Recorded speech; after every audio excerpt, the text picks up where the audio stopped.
Bismillahirrahmanirrahim. Assalamualaikum warahmatullahi wabarakatuh. Puji syukur kepada Allah yang Maha Kuasa, yang dimana telah memberikan kita nikmat dan karunia-Nya sehingga kita bisa berkumpul pada presentasi kali ini. Selawat dan serta salam semoga dapat tercurahkan kepada Nabi besar Muhammad Sallallahu Alaihi Wasallam. Yang terhormat Ibu Lydia selaku dosen pengampu mata kuliah usaha tani dan rekan-rekan yang saya banggakan. Nah, di sini kelompok kami ingin menjelaskan tentang hasil usaha kami tentang greenhouse melon Karangresik. Nah, sebelum lanjut ke pembahasan, saya akan memperkenalkan diri terlebih dahulu. Yang pertama ada Indri Khairunisa Nur Akbar dengan ujung PM 076 dan ada Aulia Niti Utami dengan ujung PM 084 dan ada Muhammad Fazka Gahara Jatnika dengan ujung PM 103 dan Muhammad Herul Anwar dengan ujung PM 123. Ada Ibnu Khairul Anam dengan ujung PM 108 dan ada Muhammad Jaki Asidiki dengan ujung PM 124. Nah, sebelum lanjut ke pembahasan, saya akan menyampaikan pendahuluan terlebih dahulu. Yang pertama adalah melon Intanon, merupakan salah satu varietas melon premium yang memiliki nilai ekonomi tinggi dan berpotensi besar untuk dikembangkan. Salah satunya adalah buah yang memiliki prospek baik untuk dikembangkan adalah melon. Nah, buah melon banyak mengandung air, nutrisi penting yang dibutuhkan untuk tubuh, dan kandungan gizi yang cukup tinggi seperti vitamin A, C, kalium, niacin, serat, dan asam folat. Nah, melon juga mengandung zat adenosin yang berfungsi sebagai antikoagulan yang dapat mencegah penggumpalan keping darah. Nah, penelitian terkait analisis usaha tani melon Intanon mencakup berbagai aspek seperti kelayakan finansial, strategi pemasaran, hingga metode budidaya yang optimal. Nah, selanjutnya akan disampaikan oleh rekan saya. Terima kasih. Nah, baik, izin perkenalkan kembali, nama saya Muhammad Fazka dengan ujung MPM 103. Selanjutnya itu ada potensi melon. Nah, melon yang kita wawancari ini tuh yaitu ada varietas melon Intanon. Memiliki potensi tinggi untuk dijadikan wisata greenhouse, petik langsung, karena rasanya yang sangat manis, kualitas premium, dan daya tarik visualnya. Wisata ini memberikan manfaat ekonomi dengan meningkatkan pendapatan petani, membuka lapangan kerja baru, serta menarik wisatawan yang ingin merasakan pengalaman memetik buah segar langsung dari kebun. Selain itu juga, kegiatan ini juga dapat memperkuat branding daerah sebagai destinasi agrowisata modern dan berkelanjutan. Nah, selanjutnya itu ada responden. Responden yang kita wawancari ini bernama Agis Fitria Nugraha. Nomor HP-nya kalian bisa lihat di situ. Alamatnya yaitu di Kampung Padasuka, Kecamatan Tawang, Kota Tasikmalaya. Jenis kelaminnya laki-laki, umurnya 32 tahun, pendidikan lama sekolahnya itu 12 tahun, pengalaman usaha tani melonnya itu yaitu sekitar 2 tahun. Luas lahan usaha tani melon yang ditanami itu yaitu ada 100 meter persegi. Jumlah tanggungan keluarganya itu belum ada. Nah, selanjutnya itu ada metode penelitian. Lokasi dan waktu penelitian ini dilakukan di Desa Sukamanah, Kecamatan Cipedes, Kabupaten Tasikmalaya, yang dikenal sebagai salah satu wilayah dengan kegiatan budidaya berbagai jenis buah-buahan. Pemilihan lokasi penelitian ini tidak dilakukan secara sengaja, karena wilayah ini sudah memiliki potensi pertanian hortikultura yang cukup berkembang, termasuk budidaya melon. Kegiatan penelitian yang kami laksanakan pada tanggal 30 Oktober 2025 sesuai dengan waktu panen di lapangan. Nah, selanjutnya itu ada metode pengumpulan data. Yang kita gunakan adalah data primer. Yang pertama itu ada observasi, pengamatan langsung. Yang kedua, wawancara interview. Yang ketiga, kuesioner angket. Memperkenalkan, nama saya Indri Khairunisa Nur Akbar dengan ujung MPM 076. Di sini saya akan menjelaskan tentang data produk obatan dan pupuk. Pada tabel sebelah kiri mencatat tentang ada 4 pupuk. Yang pertama ada fungi yaitu Orondis. Digunakan sebanyak 500 ml dengan harga satuan Rp514 dan total biaya Rp257.000. Yang kedua ada Nimrod sebanyak 500 ml dengan harga satuan Rp664 dengan total biaya Rp332.000. Lalu yang ketiga ada Insect Preza sebanyak 150 ml dengan harga satuan 1.487 dengan total biaya 223.000. Lalu yang keempat ada Urakon sebanyak 500 ml dengan harga satuan Rp368 dengan total biaya 184.000. Total biaya keseluruhan untuk pestisida dan sejenisnya adalah 1.000.000. Lalu pada tabel sebelah kanan mencatat 4 jenis pupuk. Yang pertama ada AB Mix sebanyak 150 ml dengan harga satuan Rp13.533 dengan total biaya Rp2.030.000. Lalu yang kedua ada asam amino sebanyak 500 ml dengan harga satuan Rp190 dan total biaya Rp95.000. Yang ketiga ada ZPT sebanyak 100 ml dengan harga satuan Rp125 dengan total biaya Rp12.500. Lalu yang keempat ada Ambition sebanyak 500 ml dengan harga satuan Rp103 dan total biaya Rp103.000. Total biaya keseluruhan pupuk adalah Rp2.240.500. Lalu di sini ada data tenaga kerja. Kegiatan tenaga kerja langsung. Bagian ini memuat 5 jenis kegiatan utama yang membutuhkan tenaga kerja. Yang pertama ada penanaman. Dibutuhkan 12 orang dengan upah Rp90.000 per HOK, menghasilkan total biaya Rp1.080.000. Ini menunjukkan bahwa tahap penanaman adalah salah satu tahap yang membutuhkan tenaga kerja yang paling banyak.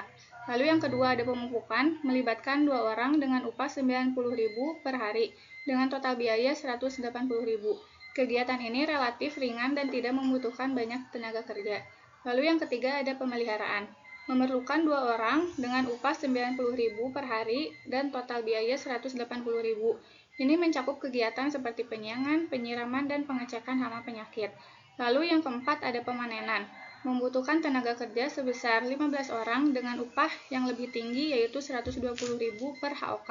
Dengan total biaya Rp1.080.000. Upah lebih tinggi karena pekerjaan panen biasanya lebih berat dan membutuhkan ketelitian. Lalu yang kelima ada pasca panen. Dibutuhkan 6 orang dengan upah Rp90.000 per hari, dengan total biaya Rp540.000. Pada tahap ini mencakup sortasi, pembersihan, pengemasan, dan persiapan pemasaran. Total biaya tenaga kerja secara keseluruhan yaitu Rp3.780.000. Di sini ada jenis hama dan penyakit tanaman. Ada beberapa hama dan penyakit yang menyerang tanaman. Ada jamur, embun tepung, dan fusarium termasuk penyakit yang disebabkan oleh mikroorganisme patogen yang dapat merusak akar, batang, maupun daun. Sementara itu, trip, tungau, lalat buah, dan kutu kebul adalah jenis hama penghisap dan perusak jaringan tanaman yang dapat menurunkan kualitas dan kuantitas hasil panen. Dan yang terakhir ada hawar daun, merupakan penyakit yang menyerang bagian daun sehingga menghambat proses fotosintesis. Lalu ada penanganan hama dan penyakit. Penanganan dilakukan secara preventif, yang artinya pencegahan dilakukan sebelum serangga terjadi atau ketika gejala awal muncul.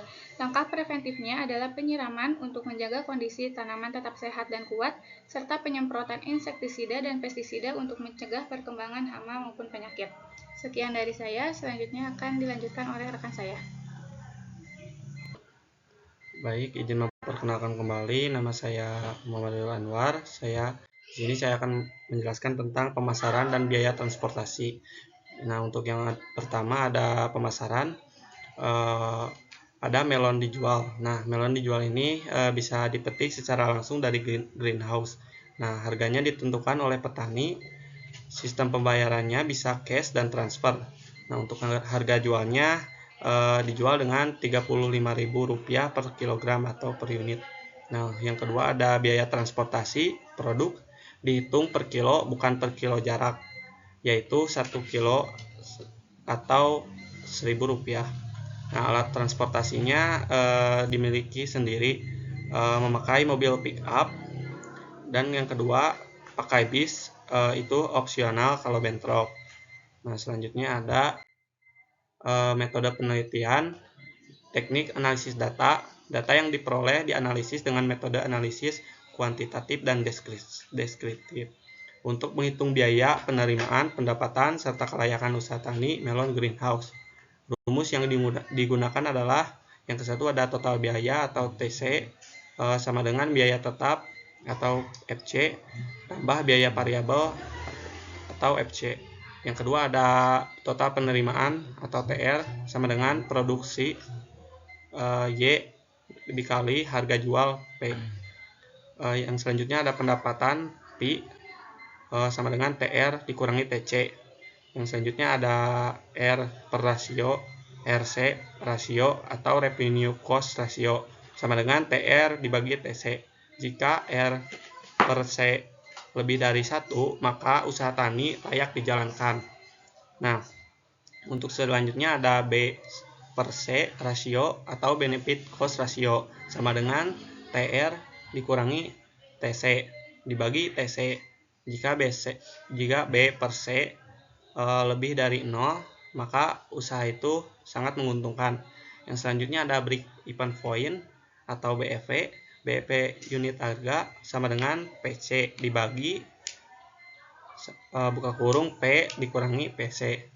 Nah, yang selanjutnya ada BEP harga sama dengan FC bagi 1 kurangi buka kurung PC bagi P tutup kurung. Hasil analisis ini digunakan untuk mengetahui tingkat efisiensi dan kelayakan usaha melon greenhouse. Sekian dari saya, selanjutnya akan dijelaskan oleh rekan saya. Baik, sebelumnya perkenalkan, nama saya Ibnu dengan ujung NPM 108. Di sini saya akan menjelaskan tentang hasil analisis usaha tani melon yang kami teliti. Yang pertama kita akan menghitung total biaya, di mana biaya tetap ditambah biaya variabel. Biaya tetap ada sewa lahan dan tenaga kerja tetap dengan hasil 63.180.000. Yang kedua ada biaya variabel dengan 7.020.600 dengan total biaya 70.200.600. Yang kedua ada total penerimaan produksi dikali harga jual. Sebelumnya mohon maaf, di sini ada kesalahan di PPT. Dengan hasil ada 210 juta. Yang ketiga ada total pendapatan, di mana total pendapatan TR dikurangi TC dengan hasil 139.799.400. Yang keempat kita akan menghitung RC atau keuntungan dengan hasil 2,99 yang dimana ini bisa dikatakan layak.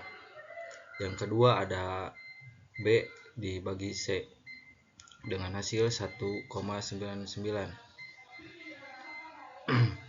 Dan kita akan menghitung BEP unit, di mana BEP unit itu menghasilkan 1,877, di mana petani harus memproduksi minimal 1.867 kilo melon untuk mencapai titik impas BEP.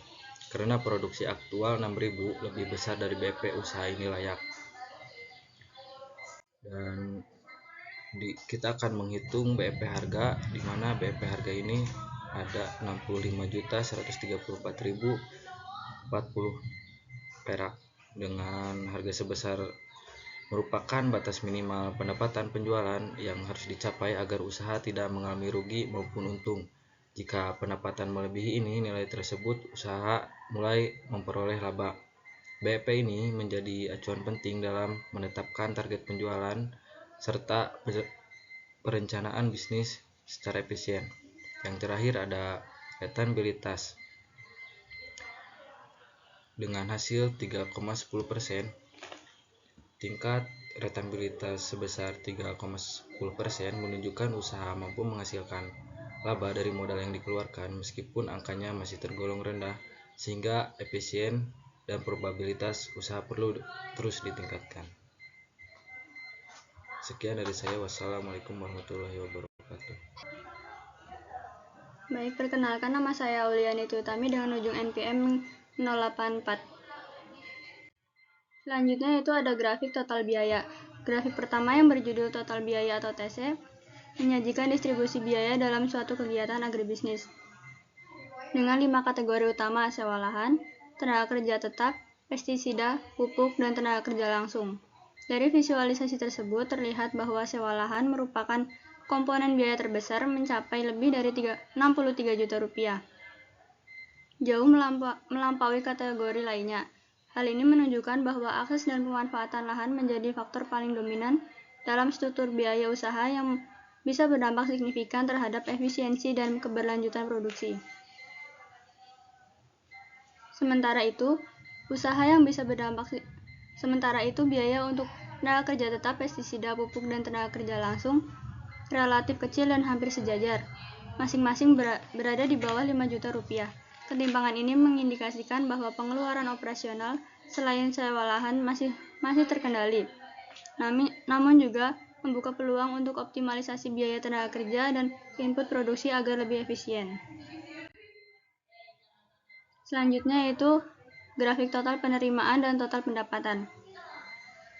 Menggambarkan selisih antara total penerimaan kotor dan pendapatan bersih dari kegiatan usaha. Penerimaan tercatat sekitar 210 juta rupiah, sedangkan pendapatan hanya mencapai 139 juta rupiah. Perbedaan sebesar 71 juta rupiah ini mencerminkan adanya biaya operasional atau pengeluaran lain yang mengurangi nilai pendapatan bersih. Grafik ini sangat penting untuk menilai profitabilitas usaha karena meskipun penerimaan tinggi, efisiensi pengelolaan biaya sangat menentukan besarnya pendapatan yang benar-benar dapat dinikmati oleh pelaku usaha. Baik, selanjutnya adalah kesimpulan. Dari rekan saya yang sudah tadi dijelaskan, berdasarkan hasil analisis, usaha tani meloni Desa Sukamanah tergolong sangat layak dan menguntungkan secara ekonomi. Total penerimaan sebesar 210 juta, jauh melebihi total biaya produksi sekitar 70 juta 200.600 rupiah, sehingga menghasilkan pendapatan bersih sekitar 139 juta 799.400 rupiah. Nilai RC rasionya sekitar 2,99, nilai BC rasionya sekitar 1,99, serta produksi aktual yang jauh lebih di atas BEP menunjukkan bahwa usaha ini efisien, aman, dan memberikan profit yang tinggi. Dengan dukungan teknik budaya yang tepat dan potensi pasar yang besar, usaha tani melon dapat terus dikembangkan sebagai usaha agribisnis yang prospektif bagi petani setempat. Nah, ini adalah ada dokumentasinya. Sekian dari kami, mohon maaf bila ada kesalahan karena manusia tidak luput dari kesalahan. Sekali lagi terima kasih. Wassalamualaikum warahmatullahi wabarakatuh.